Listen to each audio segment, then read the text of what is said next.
Hey, Jen. Oh, shoot. Oh,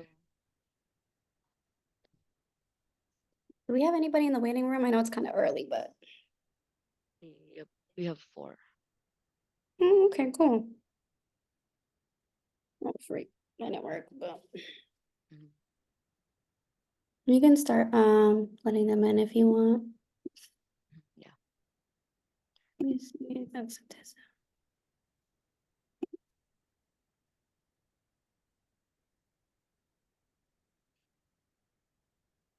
Welcome, everyone. I'm so happy to see some faces up in here. Well, where's y'all cameras at? Let me know.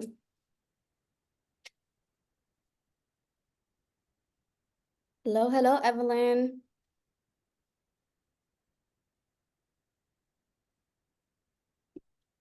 Let me see. We're just waiting for a few people to start joining in the group. Welcome. In the mist. Ooh, Hello, Denise. Hello, everyone. hi. Let me put this on Do Not Disturb. Wow. Well, since the early birds are here, you guys can, if you have any questions right now, you can start with that. If not, I'm just gonna go ahead and start looking through some questions here that was in the group.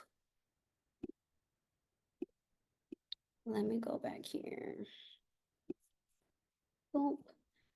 So I'm just going through my school right now, and then I'm gonna start sharing my screen.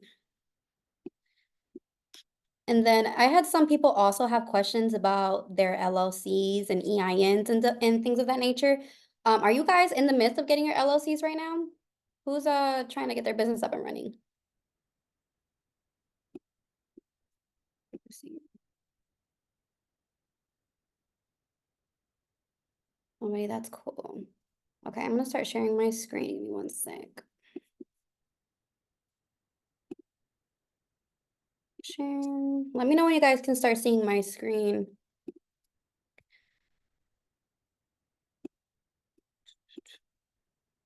We'll see. Okay, perfect. I'm just gonna go over this real quick with you guys. Just because I've had a lot of questions related to the LLC.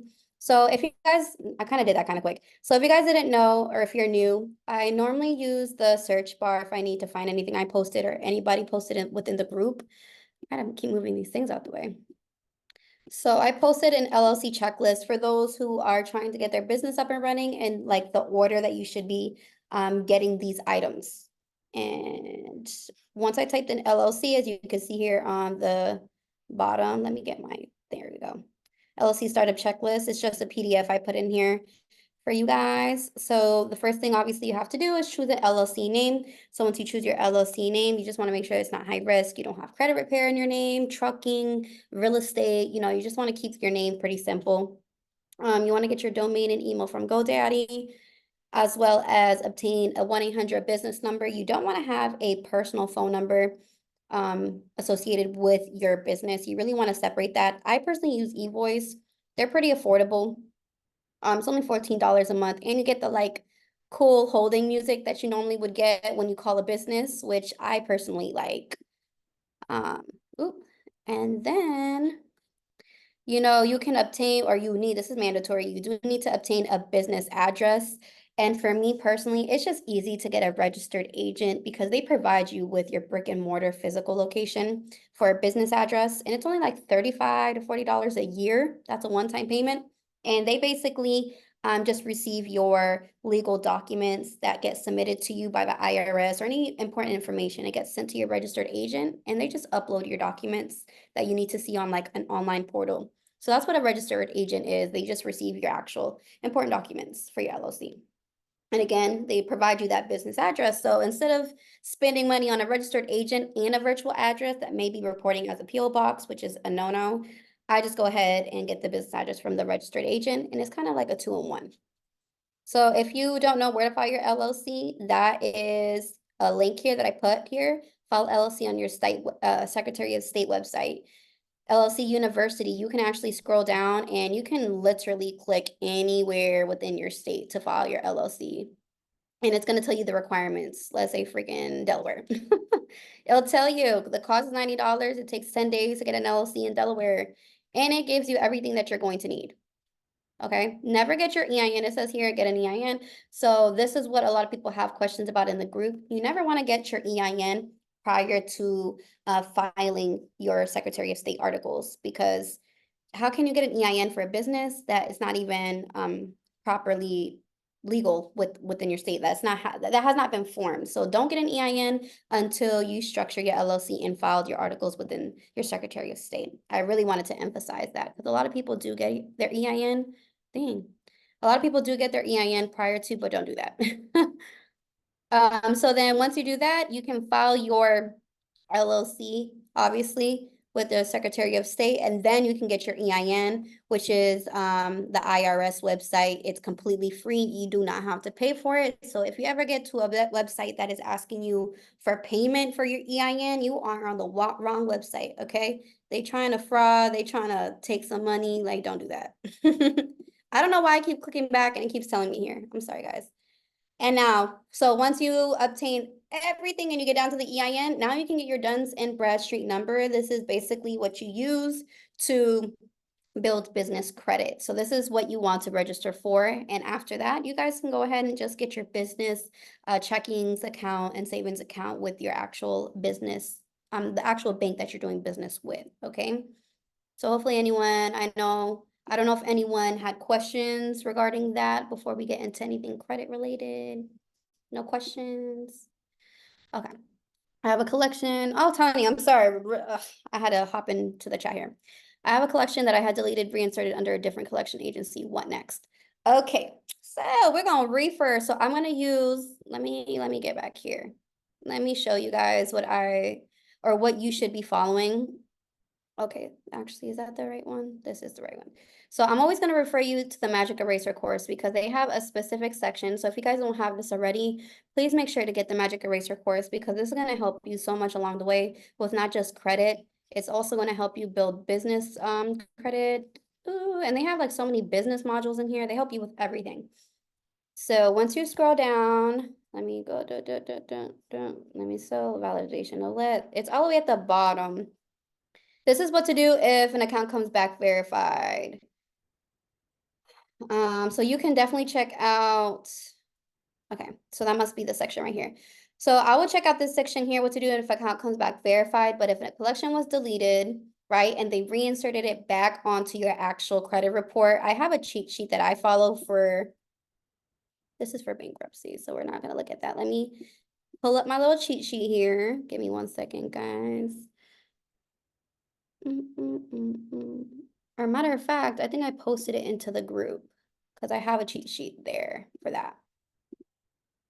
Cheat sheet. You guys see how I'm using using the search bar? I'm telling you, it saves me so much time. I'm able to, okay, Claudette, give me 1 second. I'm gonna answer your question. I'm just gonna answer this question for Tony, and then we'll get to that one. Okay, so this is my cheat sheet that I put into the group. So it has certain laws that you can use depending on which account you're disputing. I created this myself. I'm still adding to it, but I just posted the basics for you guys to be able to do. So the reinvestigation, that is the law that you're going to look at. I want to make sure I don't have reinsertion in here. Reinsertion, no, okay. So this is the law that you're going to look up. You have access to this in school because I uploaded it. So I'm just going to copy and paste this into another browser here. So cool. I type that in and then I type in Cornell law. So this law pertains to the procedure in case of disputed accuracy. So now, but you said this was a collection, so this wouldn't really necessarily pertain to the collection because it's for a regular account. If it was a collection and they sold it to another third party, you would have to do the whole dispute all over again, the same way that you did removing the first collection. So one thing I do want to clarify is that once you guys remove a collection off your account, that does not necessarily mean that you do not owe the debt anymore. You still owe the debt, it's just not reporting on your actual credit report. So in the case that you remove the collection off your credit report and they sell it to another third party, okay, they sell it to another third party, what's going to happen is that you're gonna have to go through the dispute process again. So you're gonna want to send them the validation of debt letter. That's what you want to send them. Validation of debt, Cornell law. Always reflect back to Cornell law, validation of debts. So, they have within 5 days after initial communication with the consumer, they need to let you know that they have, or they're trying to attempt to collect this debt. So they need to validate that for you within 5 business days. So what you can do is just get the name of the actual collection agency, Tony, and send them a validation of debt letter. You're gonna have to dispute the same thing, the same debt, just with a different collection agency company. Now, let's say that this was an account, let's say that you removed that was like a credit card. It was maybe a closed account or anything like that. Any negative account that was deleted and put back onto your credit report, then that's when you would follow the reinsertion law, reinsertion of accounts, Cornell law. And if I'm going too fast for you guys, please let me know, or if you don't understand something, just stop me. But I'm just trying to tell you or show you this. Oh, this isn't the Cornell law here. Hello. Where are you? My goodness. I hate Bing, guys. Bing does not bring me the information I need. Reinsertion of accounts. Cornell law. There we go. So again, if this is not, it doesn't necessarily have to do with collections with this one, but again, if you have an account that was removed and reinserted back into your credit report, this is the law that you're going to use in your dispute letter. I'm going to show you down here. Requirements relating to reinsertion of previously deleted material. Okay, this is what you need to read.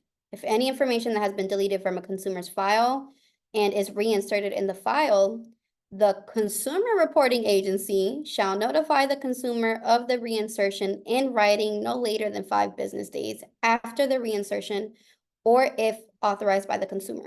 So if the credit reporting agency did not let you know or did not send anything to you within writing that they reinserted, or we're going to reinsert this negative account onto your credit report, this is the law that you can use specifically right here to dispute that, because it's a federal law. So hopefully, Tony, that answered your question. Again, you can always unmute yourself, guys, and let me know. Claudia, am I able to remove late payments or late accounts that I paid off? I'm going to say yes, you can remove anything. It's just a little different. If you pay this account off, what kind of account is this, Claudette? Am I able to remove late payments that I paid off? Because if you paid off an account, that just means the account is completely closed, and that any closed accounts, they do not factor into your actual credit score. So what account is this? Is it open or closed is the questions I'm going to ask, and how long ago was the late payments? Because all those questions matter. Of course, thank you. Yeah, it was 90-day late credit card that is closed. Okay, that was almost 2 years ago. Girl, I wouldn't even worry about this. Okay, so yeah, don't worry about removing the late payment or reversing it. What you want to do really is, if there's late payments being reported on this closed account, but the closed account we already know isn't factoring into your credit score, you just want to remove the account altogether. You just want to dispute that whole account. And do an FTC and CFPB for that account. So I wouldn't waste my time doing the the reversal of late payments. Sorry, guys.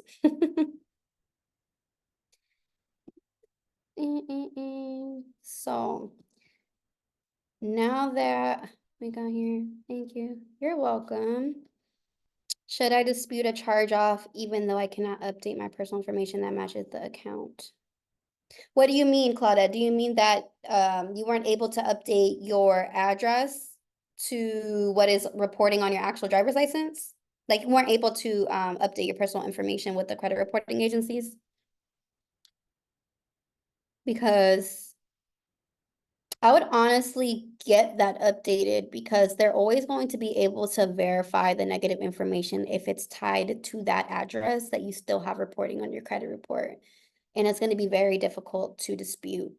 However, you can still dispute the charge off and you can see what you can get away with. However, I would definitely take care of those previous addresses that are being reported, because they're gonna tell you, hey, we can't remove this address because it's tied to an open account. Yeah, of course they did. But Claudette, they lying to you. I hate Experian, I really do. Experian said they can't remove it. They always said they can't remove it, but there's other templates. Let me show you guys. Do you have the Magic Eraser course, Claudette? Let me know. But I'm gonna go up to,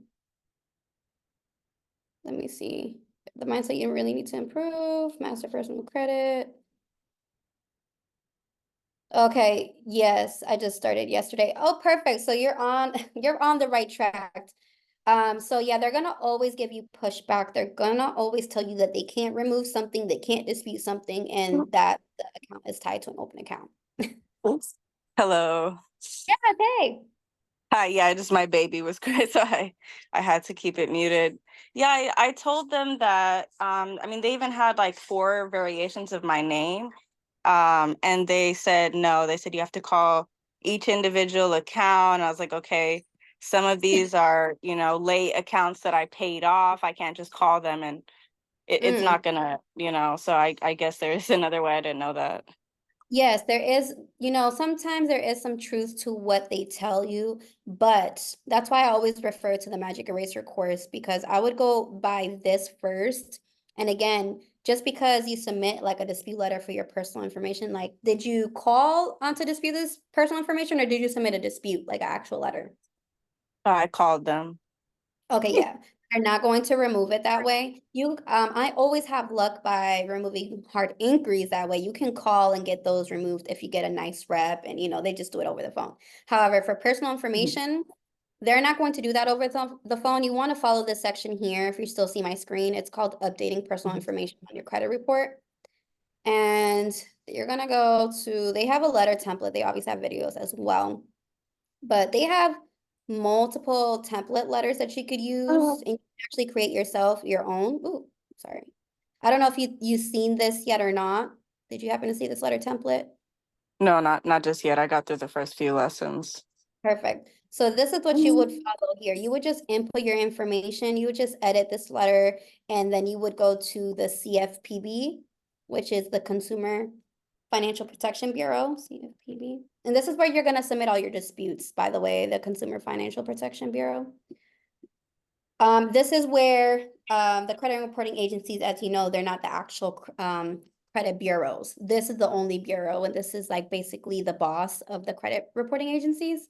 So when you submit your dispute here, they actually go to the credit reporting agencies and let them know, hey, like, we have a consumer letting us know that you're not doing right by us. So what's going on? This is what they submitted to us. This is the proof. So why are you not acting on this? So they kind of follow up with them. And you can follow up with them and the credit reporting agency's responses here on the CFPB.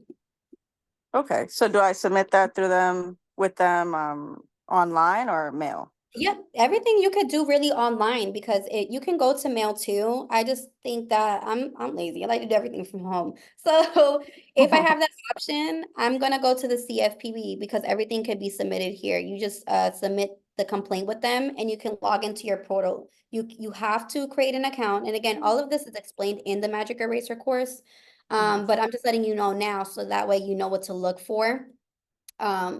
You're going to go to the CFPB, create the account, and then you're just going to submit your FTC report, which is your identity theft report, and your dispute letter, which is that dispute letter that we just looked over right here. Does that make sense? Yes, thank you. Okay, you're welcome. I just had to make sure. But again, I know it's a lot Thank of you. Yeah. information. No, that's Yep. not that. I was just so worried, and I was like, I don't know if I can even remove these, because I know to get, into that 750, 800 ballpark, you have to have like 100% payment history. Yes, you do. You do. So again, if that's the only late payments are so difficult to remove. So if you can put anything on auto pay, do so. But the banks, they don't look at the last they look at only the last 2 years. Sorry, I had to think about that. They only look at the last 2 years for recent payment history. Excuse me. Oh. Oh, Um okay. Wow. yes, but I didn't know that. if you can remove an account completely off that's reporting a late payment, like the one that you just mentioned, I would just remove it completely. Yeah, okay. It's just the only thing is, I have to get a new ID because my old address is still on my ID. And then I guess I'll go ahead and do that. I just wanted to go through the steps, how they were listed, personal information, then dispute. So I don't do Yes. it over and over again. Yeah, follow it by the T and you will see results. But yeah, always be nice to the reps. It's gonna go a long way, but a lot of the times they say they're not gonna delete it, but they can. Heck yeah. Okay. Thank you. You're welcome. Let me I think see. that was just it. Yeah, I just have that and a charge off. That's the charge off. I'm just gonna do the same thing, dispute my personal information and then do So you- what is it? Yeah, so you would only do that once. So you would just update your personal information once, and then depending on what you're disputing, you can go down to, let me see, updating, disputing, negative. Okay. So this is a section you would want to take a look at, disputing negative items on your credit report. So this is a section where they discuss how to remove negative items, and that could be including collections and charge-offs. But they also have another section within the Magic Eraser. That's a validation of debt letter as well, affidavit of truth. So they have a couple sections that you can get these charge-offs removed. There's also factual disputing. You can factually dispute these. And I know this is probably a foreign language to you right now, but one thing at a time, and you're gonna go through these videos and it's gonna make more sense to you. But those are different methods that you could use to get this charge-off removed. Yeah. I watched the Zoom meeting with Angel. I think I'm gonna use that method because that seems like foolproof for how it's set up right now, the account, the Yes. position I'm in. Perfect. Just always make sure, yes, just get your personal info updated. That way they can't verify any information. Thank you for that. You're welcome. Let me see. What if an account is closed but shows 4 late payments a year ago? Should I remove it? Yes, Julie, you do need to remove this account. I would completely remove the account in its entirety because the banks do look at the last the last 2 years for payment history. So that payment history would show up. So definitely remove that completely. There was something else that I wanted to show you guys that I kind of forgot. Also, the CFPB, and let me know if that helped, Julie. If you have, if you guys have any more questions, just feel free to unmute yourself and then ask me. The CFPB has like a lot of references that you could use because they had something here for repos. I know a lot of people were struggling for repos and bankruptcies. Let me see. Find answers to your money questions, see all topics, because I swear this is what I do. I go through the CFPB, find your answers, debt collection, as you can see here, mortgages, student loans, prepaid cards, credit reports and scores. Let's see. I think it was under here.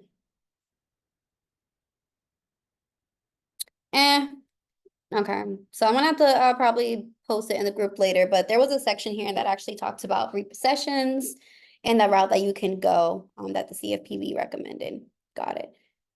Perfect. As for, I just wanted to go over bankruptcies real quick. So this is something that someone in the Facebook group that was open for the public before Dom and Mikhail created this lovely group for school. So this is something that worked for another student of Dom and Mikhail's for a bankruptcy after they followed the bankruptcy steps. Let me go back to that here. Oops. I'm all over the place, guys. Hold on. Let me open up the bankruptcy. Anyone fighting a bankruptcy right now? Late payment, what to do if it comes out, it's verified. Bankruptcy removal guide. So this is the actual ebook. They have an ebook in here that discusses the whole bankruptcy method. So after you follow these, these precautions, okay, guys? What the heck? I don't know what just happened. You're gonna go in and basically what happens is that you're gonna reach out to the actual LexisNexis that houses these bankruptcies. So you want to send them a dispute letter. So again, Dom and Mikhail will go over how to dispute this directly with them, the LexisNexis who houses this bankruptcy. And also into that it was input into a system called PACER, which is the Public Access to Court Electronic Records. This is where they're actually housing that information. So once you're able to, freeze your public information for it not to be shared with LexisNexis and all that, you would basically now create a dispute letter to the clerk. That way the one that houses the bankruptcies, God, it's been a long day, guys. The one that houses the bankruptcy, the clerks, the county house, okay? So you're gonna actually request whether or not they want to confirm if they actually report this bankruptcy to credit reporting agencies. As soon as they confirm that they don't report that information over to the credit reporting agencies, now you're gonna fill out like a whole, let me scroll down here. You're gonna create like a whole dispute letter. This is LexisNexis. They show you how to freeze that and how to opt out of that for your personal information to be shared. So let me scroll down to the bottom here. This is the letter. You see here, United States Bankruptcy Court. You're actually gonna mail this over to the credit reporting agency, okay? I'm sorry, to the county clerk, because they're going to confirm whether or not they report that information to Experian, Equifax, or TransUnion. But once they verify no, you can create your own dispute letter over to them. Now, this is what, sorry, guys. This is not pulling up for some reason. This is what a student was able to put in for her bankruptcy dispute letter to get that bankruptcy removed. Once she submitted this letter here, plus her confirmation from the county that they did not report that information to the credit reporting agencies, and she uploaded those two documents, plus her proof of identification, social security, and proof of address to the CFPB, and she was able to get that removed. So it states here that there's a public record on my consumer report that is a result of identity theft. I did not provide written permission or instructions for the identified transactions to be reported on my consumer report. I am requesting that the reporting of this information to be blocked and deleted.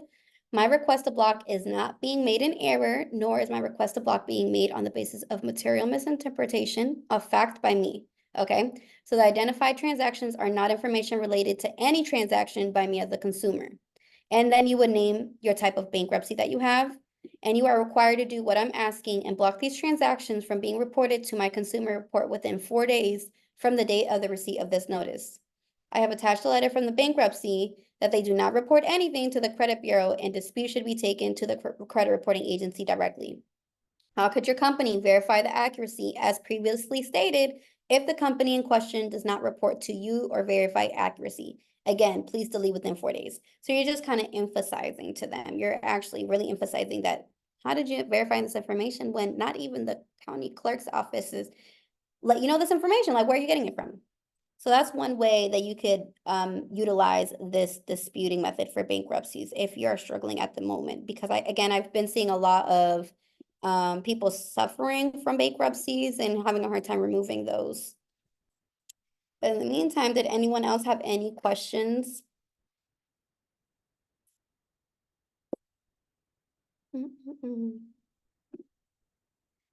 No? So we're keeping it short today, guys.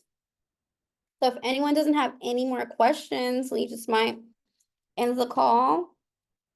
But if anyone does have any questions, please feel free to put them within the group. Again, if you are having or struggling with your credit repairs at this time, I offer done for you services that you guys could schedule a free credit analysis with me, and we can take a look at your credit report together, and I can let you know what can be done on your credit report, what needs to be removed, what needs to stay. Let me see if I'm missing anything else. And in school, you can always use the search bar at the top. If you guys have any questions, you may check to see if anyone else asked the same question within the group. Because again, a lot of us are busy, and a lot of the students in there, they love to respond and help each other within the group.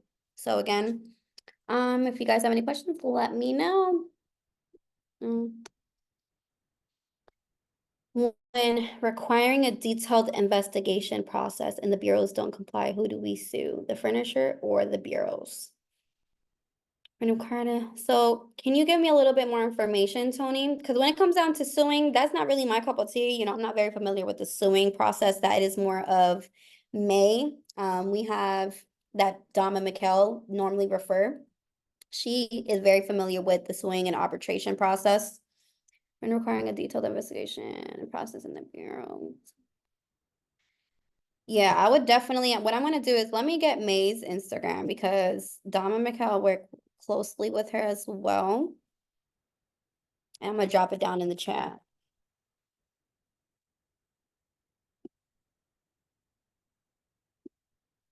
Millionaire, her name's Millionaire Mary, and listen, she get to the bag, okay? She goes to these courses, she's always teaching her students how to arbitrate, how to handle these complaints. We also have other students within the group that's very familiar with the arbitration process, and you could always post that in the group as well. They're very knowledgeable. Well, that's her Instagram. Yeah. Yeah, so again, you can definitely post it in the group, and I believe her name's Violet. She also is very familiar with the arbitration process, so I'm not gonna speak on something that I do not know about. I'm just being real. There you go. Okay. All right, I'm gonna thank everyone for showing up today, but remember, this is every Wednesday at 7 p.m. I'm sorry, not 7 p.m. Those are other classes. At 1:30 p.m. every Wednesday. You're welcome. You're welcome, guys. So I'll talk to you guys soon. Thank you. I'll see you next week. See you next week. Bye-bye.